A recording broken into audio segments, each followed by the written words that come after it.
Hi, I'm Noam Maital, and welcome to the GovAI Podcast. AI is the most powerful technology of our time, and government is still figuring out how to navigate this new frontier. Join me as we explore how artificial intelligence is transforming public service, unlocking potential efficiencies, the risks that no one's talking about, and what happens when innovation moves faster than regulation. Dustin and I are joined today by Jerry Gabrielatos, someone who's become one of the most thoughtful practitioner voices on what AI actually means for the people doing the work in local government. There's a lot of talk about AI, but we don't often talk about how that reflects on the employees themselves. What I love about Jerry and the conversation we'll have today is where the story starts. A kid from Evanston knocking on doors in the Chicago wards, learning early that local government is a contact sport. You show up where the people are, and he's carried that everywhere. Assistant city manager in Albert Lea, Minnesota, city manager in West Lynn, Oregon, and most recently in Beloit, Wisconsin, a community about 37,000 people.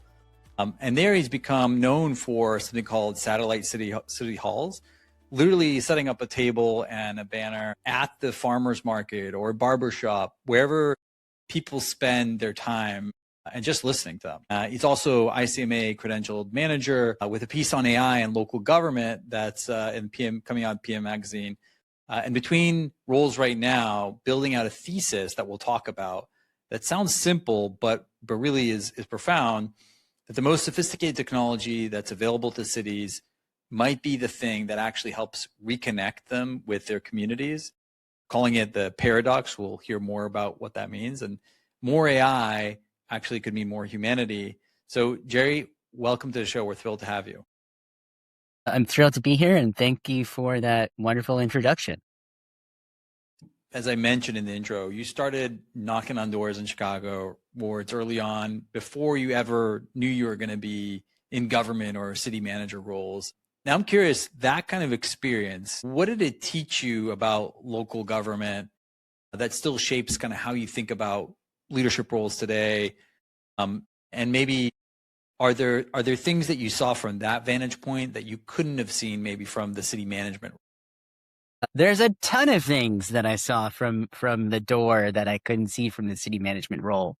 So I started in Chicago politics as a volunteer, right? And this was political side, not the government side, in 2006 in the first ward in Chicago. And I think I knocked on every door in the ward 3 times. Each ward has about 55,000 people. So a lot of doors, but Chicago's way more densely populated. So there weren't 55,000 doors, right? And at the door, I heard everything that you'd think I would hear, right? Which is everything from the gang violence is terrible and something needs to be done about it, to why hasn't the city filled the potholes in my alley, to, and this sort of the constituent service, types of things, but also, I really wish the alderman would do something to improve parking, or this nonprofit that's around the street from me is really important to me. Can the city start funding it? What are you doing about the schools? And it gives you just this panorama of how a city does and does not work. Whereas, when I'm answering emails as city manager, I don't get as much exposure, right? And so that's the part of it that I loved. And as you demonstrated during the intro, it's been a running thread through my career that I've always been pretty public facing. I'm assuming that also led to some of your concepts around satellite city hall later on.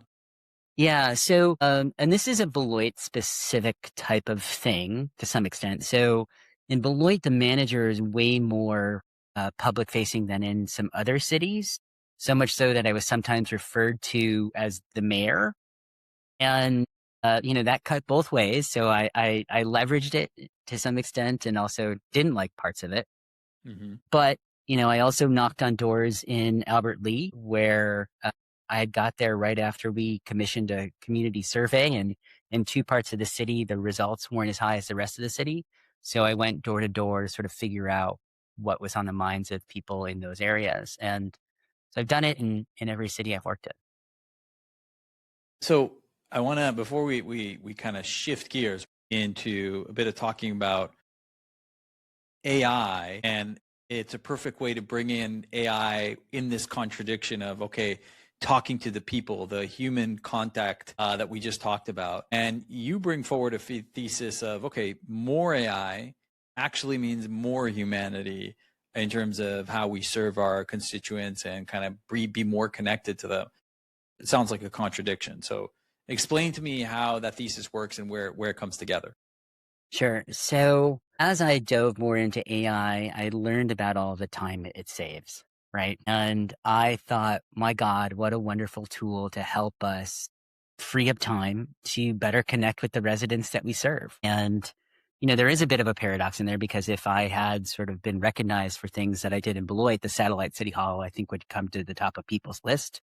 Mm-hmm. So there would be a paradox of, okay, you're the guy that's saying we need to use more AI and spend time in front of our computers all day, but you were also the guy that was meeting me at the barbershop, right? And I think those two things can exist at the same time, which is to say, why not leverage these tools so that we're connecting better with the residents that we serve? And that was especially poignant in Beloit, where 12% of the population's Black, 20% of the constituency is Latino. We have a 15% poverty rate. These are not constituencies that sometimes always feel welcome with government. And I made it a point to go out and build those relationships and meet people where they are, and had success doing it. And the other sort of joke I make along the side of, like, why use more AI? Why meet more people? Because I guarantee you talk to any city manager and they probably say it's the same 10 to 12 people that come to every community meeting. I don't know how much you're learning by consistently engaging the same people, which is, kind of goes to what we talked about earlier in the conversation, which was, I did this job best by engaging as many people as possible and having that wide spectrum of viewpoints. So use AI to free up the time to do the things that you don't want to do or could be automated, right? Yeah, leave the work of the humans to where it actually matters versus just the red tape stuff. Yeah. You said it better than I did. There you go. So I love this story, and I love, kind of the framing that you have, and you've spent a career on the most analog thing in government, which is showing up in person, right? And so now you've become really a voice on AI within the public sector. Tell me a little bit about kind of that journey and that transition. Yeah. So, I remember when I was with Beloit, I would mention AI at times, and there would be varying levels of interest among the staff. Everything from, oh my gosh, I think it's so cool you're talking about this, to a little bit of hesitancy, right? Or a little bit of reservation of, is this gonna take my job, right? And is the manager looking to use AI so that he can reduce headcounts, right? And, when I was managing, I didn't have a ton of time to dive into as much of AI as I wanted to. So weirdly, I had to leave my job. I left my job and learned all the parts of my job that I loved, as well as learned about how AI could be leveraged to do the job better. So the fun thing is I spent a month in Mexico. I don't know that that's part of the journey, but it was for me anyway. And I got back and I just spent time using my AI choices, Claude, using AI as much as I could. And then, unlike when I was managing, I had time to answer all those emails from LinkedIn or wherever it was, the vendors, to go, yes, I would like to try out your product. And so I spent time just exploring everything that was available, and was like, oh wow, like this is so much better and it can do so much stuff. And I remember meeting somebody who I used to work with who worked in code enforcement. And I said, hey, did you know there's a software that if you attach to our car, it'll pick up all the code violations while you're driving? And his jaw dropped, right? And I said, imagine how much more you could get done and how much better we could address the problems that we were going through. And so, as it relates to Civic Marketplace or any of the technology companies, like I had time to explore all of them. Civic Marketplace, I kind of got roped in through Ron Holyfield a little bit, and that just been working on how to showcase their website in a manner that a city manager might like to view it. So it's just been interesting learning about all the products that they offer, and then providing a little bit of expertise on how procurement can be viewed through the city manager's eyes.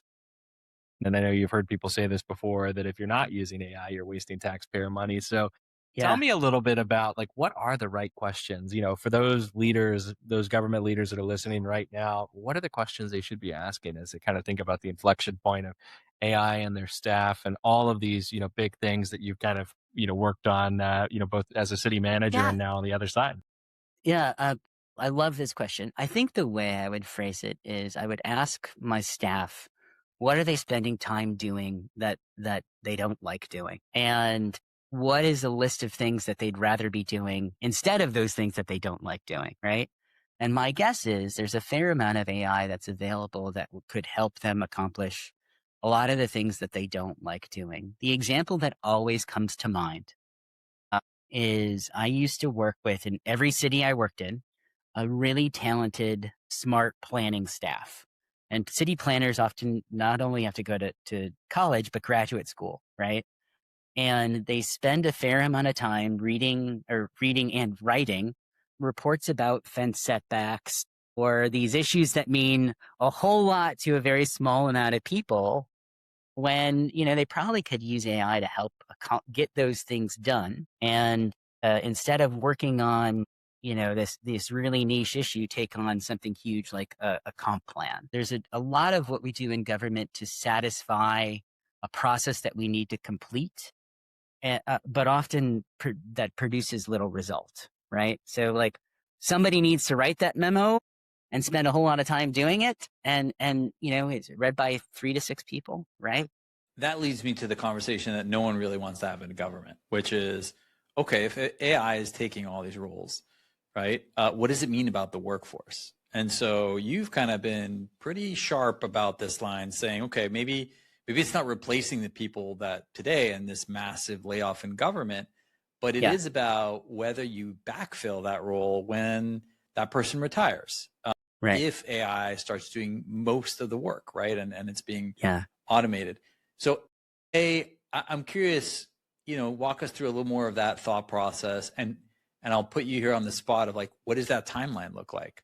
Like, are we talking about this starting to happen in the next year? Is this more of a 10 years down the line? And then I think the second follow-up question to that is, okay, if this is coming and you're in a city manager role now, what is the way to have the conversation with your team about this, where there isn't this mass rebellion, right, against, all right, AI is coming to replace me? The interesting thing about backfilling, right, is I bet if you asked any city manager, tell me about your experience hiring in the city that you're running since 2020, they would probably tell you that the applicant pools are not as deep, that we're facing a wave of retirements, and that we've churned through staff at a higher rate. And I think those things have remained true since the pandemic, right? That like so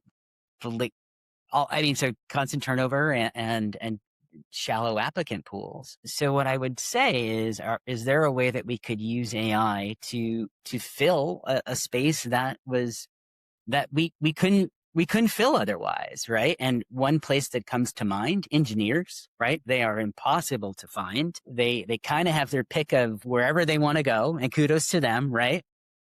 But, every city that I've worked in, and this predates 2020, we struggle to find engineers. The applicant pools are never very deep, and in some cases, but not for a personal connection that the engineer that landed in that city had, we'd still be looking for that person. And so I think there's a lot that can be done to maybe use AI to not replace the person to reduce headcount, but use the AI to actually get the work done that you've budgeted for, right? And that you want to complete. In every city that I've been in, there's a fair amount of work that doesn't get done because we don't have staff to complete it. Yeah.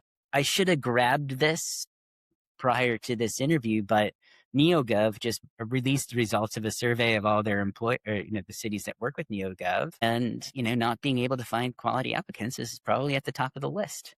So how can we use AI to help with those things? What's your prediction on the timeline of this starting to really take shape, where we see that happening? The answer is I don't know. As I was preparing that article, I remember finding sources from 6 or 9 or 12 months ago that at this point are outdated. I listen to a fair amount of podcasts on AI with regularity. Yours is now one. I listen to the AI Daily Brief on a daily basis, and the way in which all of it's changing, I think it's really difficult for anybody to speculate as to how long it will take, for something to happen. Because, the wonderful part about using AI is it also creates so many more questions, right? Which, is exciting to sort of just probe and work your way through. Yeah. And I think just to kind of put a pin on that point, what we have seen really since I think the release of Opus 4.8 on Claude and then, Codex coming out and Fable 5 for 3 days that, I was able to play with it, is we're moving more where the models are optimized on agentic AI and less on just kind of the prompt-based text interaction. And that is going to become more and more prevalent, that people start to actually build applications and workflows. And as those workflows start to stack up, they become what you're describing really, which is a piece of the role of government or of someone in the workforce. And then it becomes the question of, okay, you have this automatable process that's now been AI is able to take care of it. Where do we place the human in the most efficient place in terms of the thought process, the right engagement? So I agree with you that it's hard to put the timeline on it. I don't know that I have the answer on it.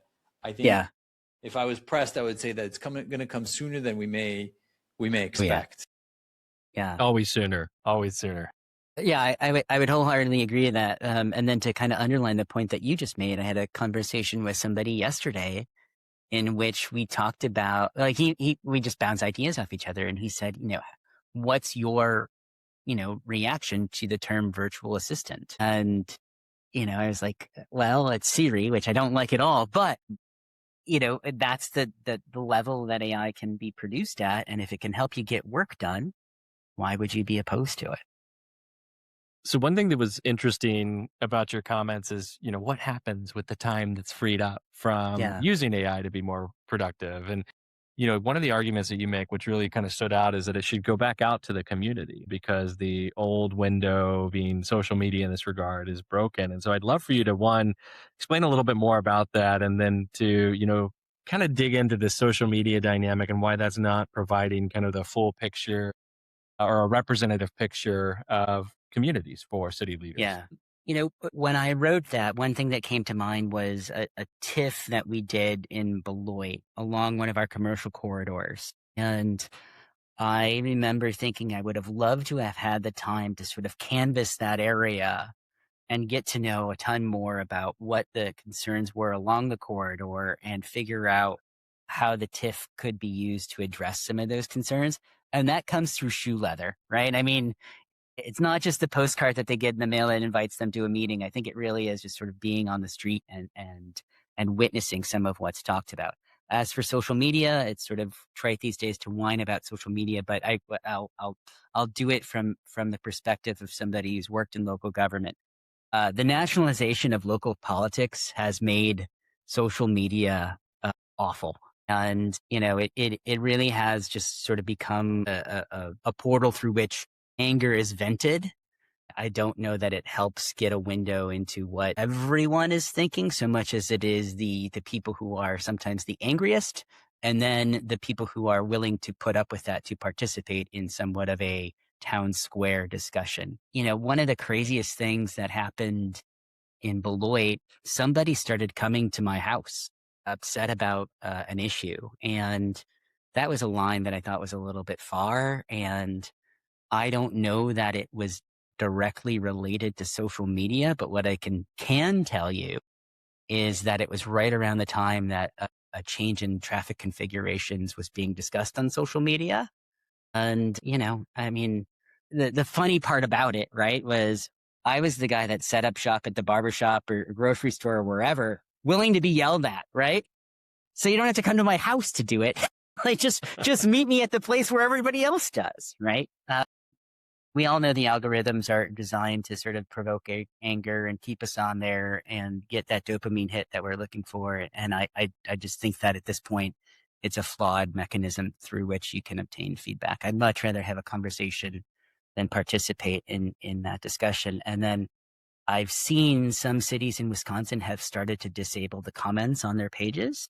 Yeah, I don't have an opinion about that, but I think that's indicative of the level to which it's not actually productive anymore.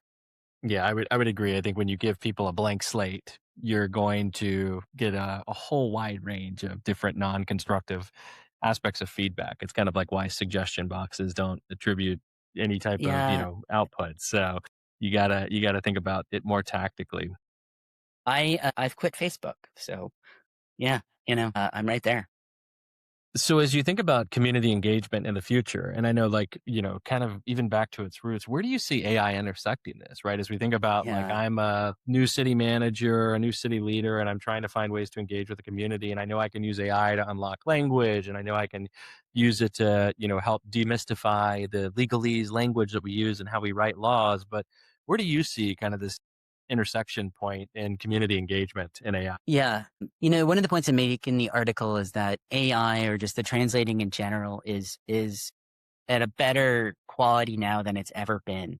And as someone who's worked in some pretty diverse cities, Beloit, Chicago, Albert Lee, being able to produce materials in those languages is huge, right? And so in Albert Lee, there's a large Karen population. To be able to produce the materials in the language that they understood, it would be huge, right? And I think to answer your question, not only to produce the materials, but to have the time to sort of go to those places and meet people where they are, that's where you can really do some cool work. So we didn't have the translating power in Albert Lee when I was there, but I still showed up. I remember I'd meet with the Karen community before their church service began, and I'd take questions for what, a half hour, whatever it was, where I'd bring in a department head and work through whatever they wanted to ask about. And I think those two things working in tandem, the physical presence plus the materials available in the language, actually produce a result. Because, as much as any government can now put out materials in any language, getting people to care enough to check out what their local government is doing is another struggle, right?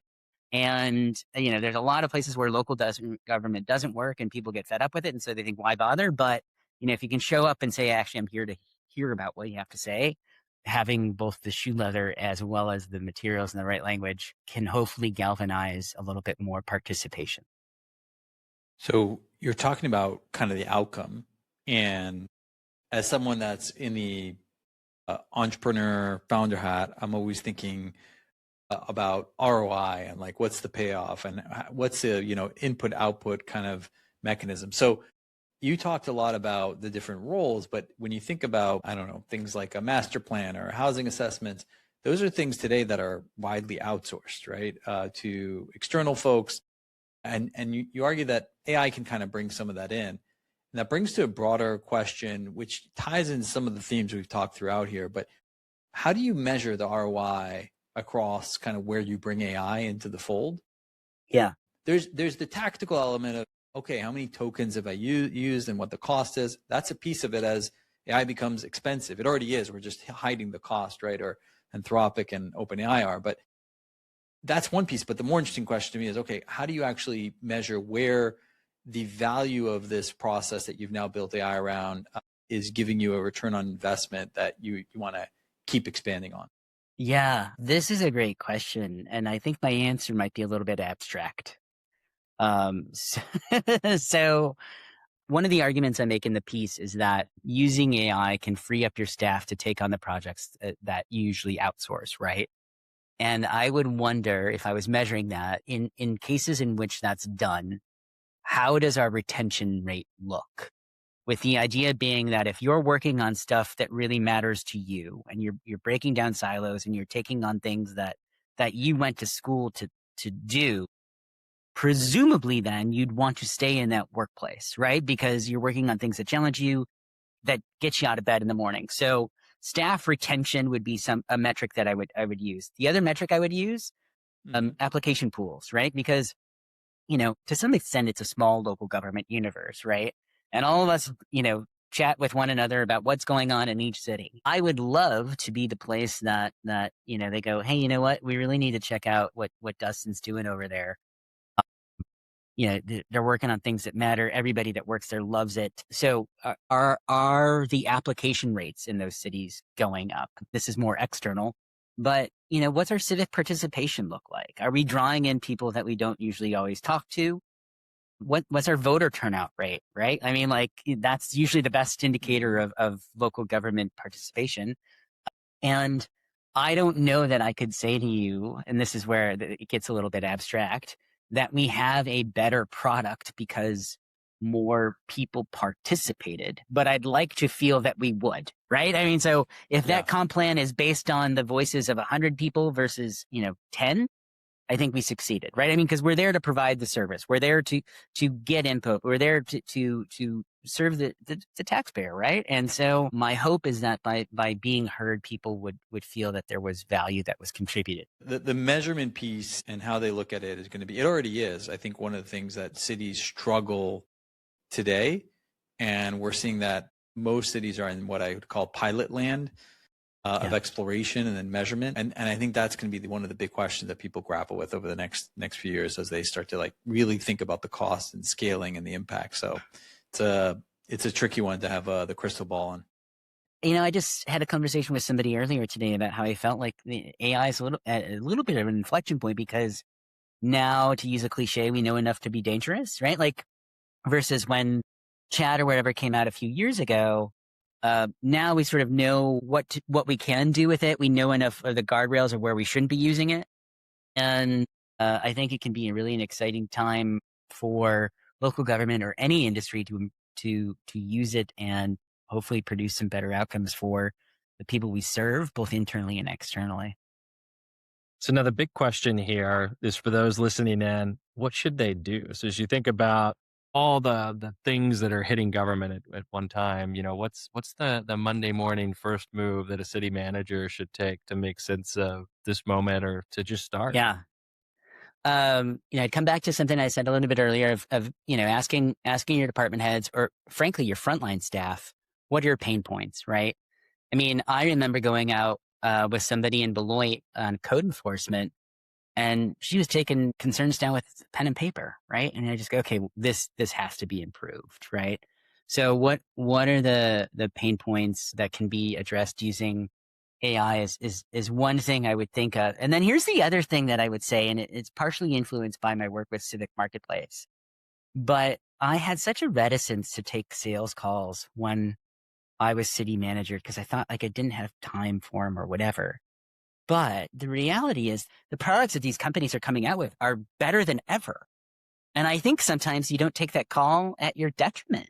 I mean, how would you know about any of this stuff if you're not investing some time in it? And so I think there's opportunity there that can be expended. And I would say to anybody, take an hour at the end of the week to just go through stuff and click around through websites and call up the vendors and go hey, I saw that you did this. We're having a ton of trouble in this part of our city right now. What do you have available? Because they have it, and if not, they can develop it, right? I think for our listeners, Joe, you better be careful because I know you're not in that role anymore. But as city manager, your phone may be ringing, an email inbox may be filling up with all the vendors listening in. But that's good news for all the entrepreneurs out there. That I went back, or I listened to the interview that you did with the chief digital officer in Kansas City. Mm-hmm. He just said, the homework for the vendors is to do your homework, right? So, Google the heck out of the city that you're calling and go, hey, Noam, I saw it, in the paper recently that you're getting killed on, rodent baiting, whatever. We've got a product that can make some sense for you. And that helps, people on the other end of the phone. Okay, so we're going to move now towards our finish. We're going to do a lightning round. Quick question, quick answers. So top of your head, what's one role most underestimated for how much AI will change it? Police officers. And that's the one part of the article that I really didn't go a ton into, But my goodness, I think AI can really change a lot in policing, with everything from technology available that basically writes a police report based on the body cam footage, to a whole bunch of other things. Like, that was the one place where I really refrained, because I thought this is too overwhelming for me. Yeah. All right. One thing every city manager should stop outsourcing this year.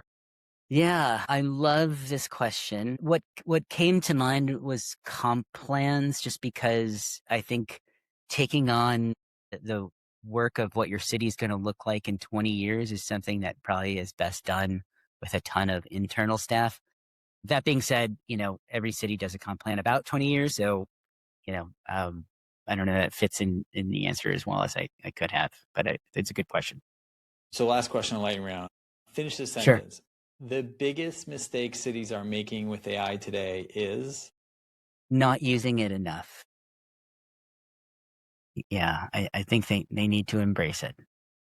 Jerry, again, I'm super appreciative of you carving some time out to join us and to chat a little bit about both your background, but also just this inflection point with AI. I think your experience as a city manager, in addition to the work that you're doing now to help other city managers, is definitely something that our audience can extract a lot of benefits from. So I appreciate you taking some time out to join us today. Thank you for doing this. And, you've got another follower on your podcast feed. Awesome. And you can find Jerry's body of work, including his department by department disruption guide, at his site. You definitely want to watch for his piece in PM Magazine later this year. Appreciate you listening. Definitely give us a subscribe if you're not already subscribing, and would love to hear from you. And if there's others that we should interview, reach out and let us know. Appreciate the time, and see you next time on the GovAI Podcast. That's it for this episode of the GovAI Podcast. AI is reshaping governance in real time, and as we've seen, the path forward is filled with both promise and complexity. But conversations like this, open, challenging, forward-thinking, are how we shape a smarter, more responsible future. The GovAI Podcast is produced by Poldu. Our editor is Maital, with production assistance from Shani Ra and Shekel Dror. We'll be back in 2 weeks to tackle more challenges and explore creative solutions at the intersection of AI and the public sector. Until then, stay curious, stay critical, and never forget that even the sharpest tools mean nothing without the hand that wields them.